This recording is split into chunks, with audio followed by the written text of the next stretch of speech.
While it may not have been as groundbreaking of an episode as the premiere, the newest Bad Batch episode still offered a lot in terms of story, characters, and world building.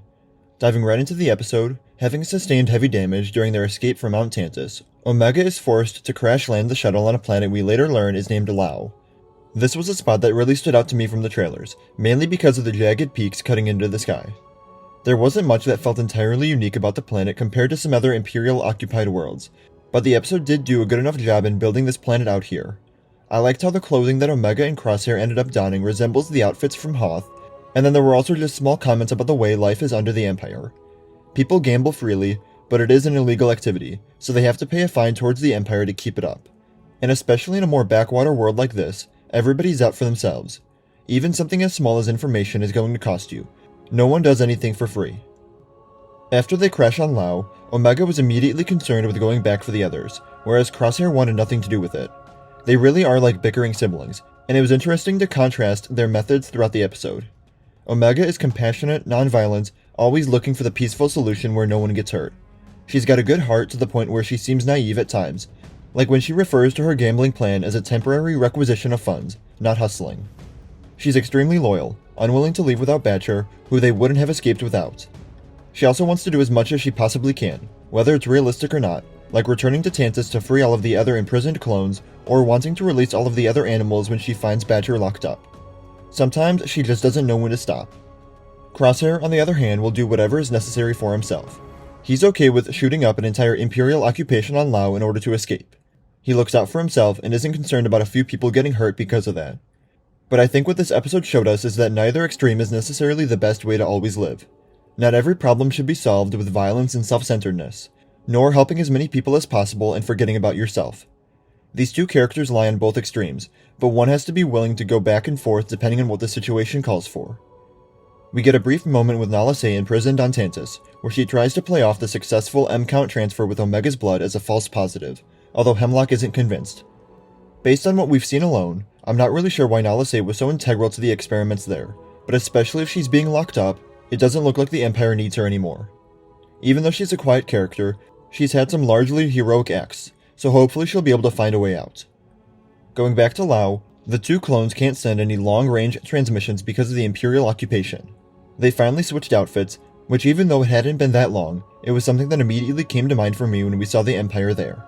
While the standard Stormtrooper may not know what the cloning outfits mean, it does make them stand out more, especially when the crashed shuttle is eventually found. They head towards the spaceport to try and sneak a ride off, and this was another example of the distinct approaches between Crosshair and Omega. He immediately resorts to violence, wanting to blast his way through and get on the shuttle. But Omega is able to reason with the guard and bribe them, although it comes out to cost a little more than she had expected. We got introduced to another new Cantina location, and I personally felt like it had a nice layer of uniqueness to it while still honoring those that we've seen in the past. Omega is very confident in her ability to not lose, which makes sense to us since we have the context of her playing with Sid throughout previous seasons. While we don't know what her enhancements are yet exactly, we do know she's incredibly smart and strategic, able to outmaneuver any opponent in a game. She's able to win big, even with the Imperial captain showing up. I was surprised at how willing he was to concede the victory to her, and that his ego and power never got in the way, but I guess it makes sense since he knew they'd have to pay a fine for illegal gambling anyways, so he wouldn't be leaving empty-handed. The crashed shuttle gets reported, and the captain is able to piece it together with the two newcomers fairly easily. I liked the approach he took for it too. Rather than have the confrontation in a cantina where the locals would be in the way and he had limited support, he simply takes Badger and draws them in. And I was in the same boat as Crosshair when the kid asked for 10,000 credits. Everybody wants to get paid here, and it was exhausting for me. Even though Crosshair just wants to take the credits and leave, he can't bring himself to do it while Omega goes after Badger. Despite what he said in the first episode about not hesitating to leave Omega behind if it meant he could escape, he's been unable to follow through with that on 2 occasions now. Both Crosshair and Omega get what they want during this final confrontation, with Crosshair being able to blast his way out, and Omega releasing all of the animals to create chaos.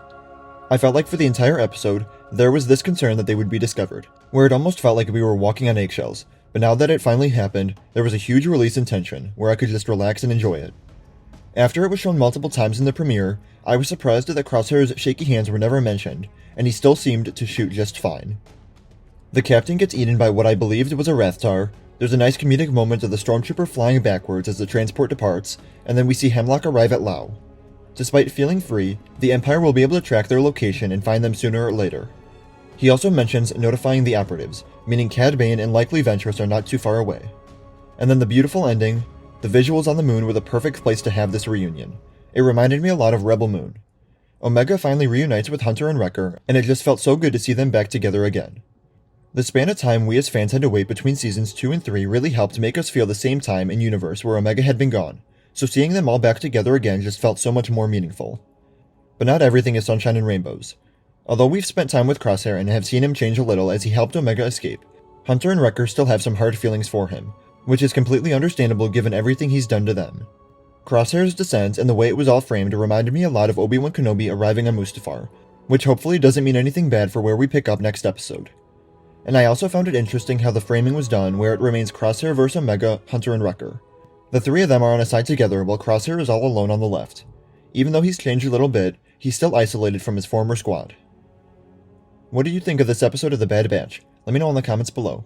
Remember to like the video, and subscribe for coverage of The Bad Batch as a new episode premieres every week, and remember to follow me on Instagram, Twitter, and TikTok. Thank you all for watching, and remember, the Force will be with you. Always.